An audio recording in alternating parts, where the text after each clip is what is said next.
देश का सबसे उन्नत प्रदेश पंजाब, और वो पंजाब में आज स्थिति ऐसी आ गई है कि कर्मचारियों को वेतन मिलने में दिक्कत हो रही है। उनका वेतन तय तारीख से 4 से 5 दिन डिले हो रहा है।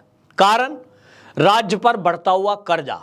तो कर्जा कैसे बढ़ गया उसके बारे में बताया जाता है कि भारत में जितने राज्य हैं उसमें सबसे ज्यादा यदि कोई कर्जे के बोझ में दबा हुआ राज्य है वो है पंजाब। कैसा हो गया ऐसे?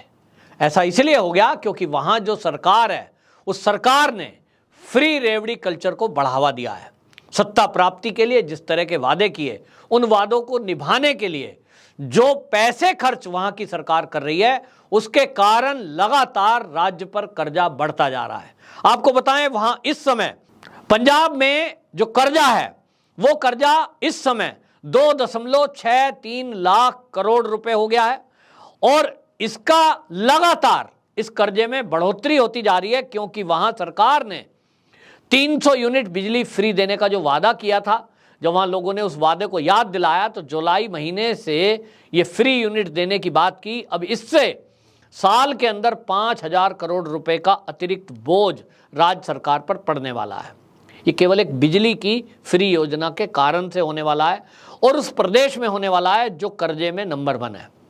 अब वहां हालत ये हो गई कि जो राज्य के कर्मचारी हैं, टीचर हैं, क्लर्क हैं, पुलिसकर्मी हैं, इनको वेतन देने के लिए पैसा भी नहीं है। दूसरी तरफ बिजली का संकट पैदा हो रहा है, लेकिन बिजली संकट को लेकर के जिस तरह से फ्री की बात की जा रही है इसको लेकर के PIL डाली गई थी सुप्रीम कोर्ट में और सुप्रीम कोर्ट से आग्रह किया गया था कि ऐसे पार्टियों की मान्यता रद्द की जाए जो इस तरह से फ्री के लुभावने रेवड़ी बांटने के वादे करते हैं। क्योंकि चुनाव के टाइम में अगर कोई पार्टी का कैंडिडेट, कोई प्रत्याशी किसी को वोट के बदले पैसा देते हुए पाया जाए, कोई लालच में गिफ्ट देता हुआ पाया जाए, उसकी मान्यता रद्द की जाती है और चुनाव आयोग उसके खिलाफ FIR दर्ज करता है। तो फिर सवाल उठाया था जो सुप्रीम कोर्ट के प्रसिद्ध वकील हैं, वो बीजेपी के कार्यकर्ता भी हैं, अश्वनी उपाध्याय, उन्होंने बाकायदा PIL के माध्यम से सुप्रीम कोर्ट में इस सवाल को उठाया था कि क्या जब पार्टियां इस तरह के फ्री रेवड़ी के वादे करती हैं वो रिश्वत ना माना जाए, उसके आधार पर पार्टी की मान्यता क्यों ना रद्द की जाए। इस पर सुप्रीम कोर्ट ने हालांकि ये कह दिया कि चुनाव आयोग इसका फैसला करेगा, ये मामला हमारे हाथ में नहीं है, हम केवल राय दे सकते हैं। और सुप्रीम कोर्ट ने राय क्या दी थी? तो राय दी थी कि फ्री रेवड़ी कल्चर वाकई में देश के लिए खतरनाक है। हमारे देश की स्थिति श्रीलंका और पाकिस्तान जैसी हो सकती है यदि इस कल्चर को बंद नहीं किया गया। उसका नतीजा आज देखने को मिल रहा है कि ये जो फ्री बांटना है, इस फ्री के चक्कर में आज पंजाब की जो हालत हुई है वहां अभी भी कर्मचारियों को अब ये भय होने लगा है कि अगले महीने क्या होगा। इस महीने 5 दिन सैलरी लेट हुई है, अगली बार क्या होगा।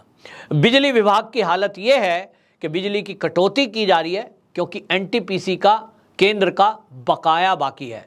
अगर NTPC यानी केंद्र सरकार राज्यों से ये तय कर दे कि भाई जब तक आप अपनी पेमेंट पूरी क्लियर नहीं करेंगे तब तक हम आपको बिजली नहीं देंगे, तो आपको बता दूं कि भारत के लगभग आधे राज्य ऐसे हैं जहां 12 घंटे से ज्यादा बिजली नहीं आएगी। और यह स्थिति इसलिए है कि सब लोगों को, किसानों का कर्जा माफ, किसानों को बिजली फ्री, 200 यूनिट बिजली फ्री, रेट नहीं बढ़ाएंगे, इस तरह की बातें होती हैं। कुछ राज्य हैं जो अपने को सुधार करने की कोशिश कर रहे हैं, लेकिन वहां हम ये देखते हैं कि जो विपक्ष खुद जब सत्ता में होता है तो दूसरी भाषा बोलता है और जब विपक्ष में होता है तब वो खिंचाई करना शुरू कर देते हैं। और ये कई राज्यों में है। अभी हमने राहुल गांधी की यात्रा को देखा है, वो अब कहने लगे हैं, अभी तक कांग्रेस के एजेंडे में इस तरह का नहीं था, लेकिन वो भी कहने लगे हैं 300 यूनिट बिजली फ्री देंगे, नौकरी नहीं लगेगी तब तक 3,000 रुपया बेरोजगारी भत्ता देंगे। वो कहते हैं साहब किसानों का कर्जा माफ करेंगे। सवाल यह है कि वो करेंगे कैसे?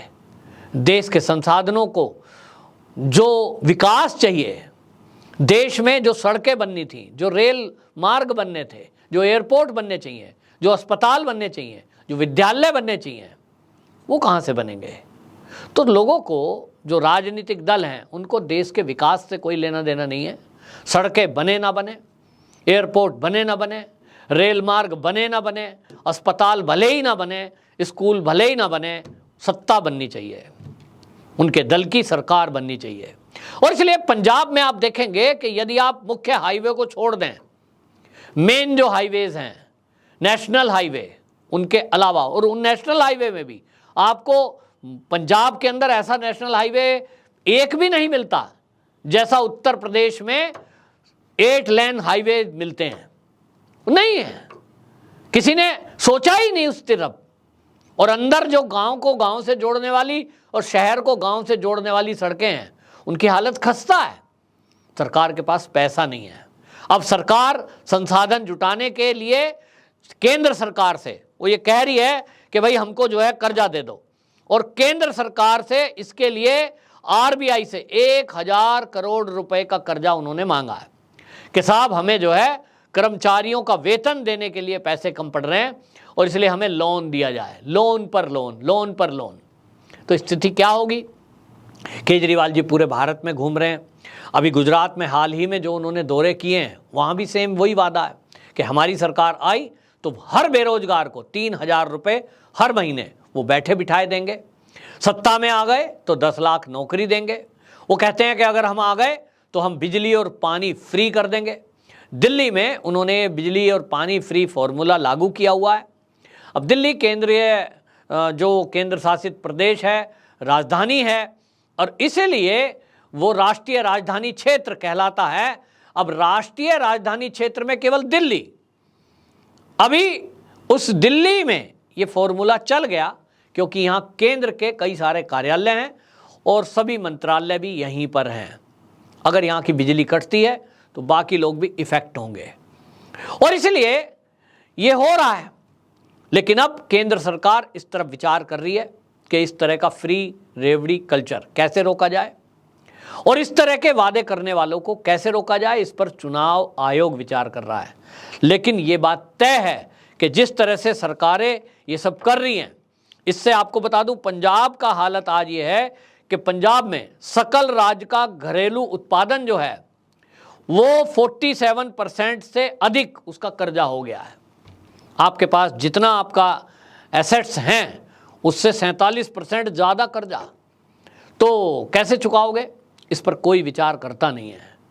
आत्मनिर्भर बनने की तरफ कोई चलता नहीं है। बस सबको नौकरी चाहिए, सबको, किसानों को एमएसपी पे ज़्यादा से ज़्यादा रेट चाहिए और जो फसल होती है उसका अधिक दाम चाहिए। लेकिन सरकार अपने आप में वो आर्थिक स्थिति को उबारने के लिए, देश की उन्नति के लिए, अस्पताल स्कूल बनाने के लिए, गरीबों की भलाई के लिए, फ्री आवास, मुफ्त चिकित्सा देने के लिए कुछ कर पाएगी? वो विचार नहीं करती। वादे जरूर करते हैं, जब चुनाव के बाद में सत्ता में आ जाते हैं उसके बाद सब बातों को भूल जाते हैं, और यही एक इस देश की दिक्कत है। तो पंजाब को देखते हुए जो भारतीय जनता पार्टी है वो लगातार केजरीवाल को इस मुद्दे पर घेर रही है। लेकिन सवाल ये है कि क्या इस मामले में जो कर्मचारी हैं या जो युवा हैं, इन वादों के खेल में, कर्जे के बोझ में वो पिसकर रह जाएंगे? उन कर्मचारियों की क्या गलती है जो राज्य में नौकरी करते हैं, जो पंजाब के अध्यापक हैं सरकारी, जो पुलिस में काम करते हैं, जो सरकारी दफ्तरों में काम करते हैं, उनका क्या दोष है? उनको सैलरी टाइम पर मिलनी चाहिए। और आपको ये भी बता दूं, बहुत सारे लोग ऐसे हैं जिनकी सैलरी में डेट के हिसाब से बैंकों की ईएमआई या उनको लोन देना है, कहीं कर्जा लिया हुआ है उसकी ईएमआई देनी है, और ऐसे लोगों को सबसे मुश्किल भरे हालात में आज टाइम गुजारना पड़ रहा है। क्योंकि लोगों का कहना है कि जब 5-6 दिन सैलरी लेट हो रही है, और वो भी सी और डी ग्रुप की, जब हल्लाबाजी ज़्यादा हुआ तो सैलरी दे दी गई, लेकिन जो ऑफिसर रैंक है अभी तक ए और बी ग्रेड को सैलरी टाइम पर नहीं मिल रही है, और इससे एक आक्रोश फैलने की आशंका है। वहीं आपको ये भी बता दें कि जब 300 यूनिट बिजली फ्री दी जाती है तो इसमें अमीर और गरीब सब शामिल हैं, मतलब सबको। किसी के पास अगर 100 बीघा ज़मीन है उसको भी बिजली फ्री है, यदि किसी के पास 2 बीघा ज़मीन है उसको तो फ्री होना ही चाहिए। लेकिन सवाल यह है कि जो करोड़पति हैं, जो बड़ी बड़ी कोठियों में रह रहे हैं, जो एसी में घूमते हैं, लंबी लंबी उनके पास गाड़ियां हैं, उनको फ्री क्यों मिले? टैक्स पेयर के पैसे से ये सरकारें इस तरह से अमीरों को और अमीर बनाने में जो लगी हैं, यही लोग दूसरी सरकारों पर और केंद्र सरकार पर सवाल उठाते हैं। तो इनको सोचना चाहिए कि योजनाएं जो भी फ्री की हों वो गरीबों के लिए हो तो अच्छा है, लेकिन आप करोड़पतियों की जो हेल्प करने में इस तरह से लगे हुए हैं, इसके पीछे क्या आपका स्वार्थ इस देश की अर्थव्यवस्था को चौपट कर रहा है? ये विचार पार्टियों को करना चाहिए। वंदे मातरम।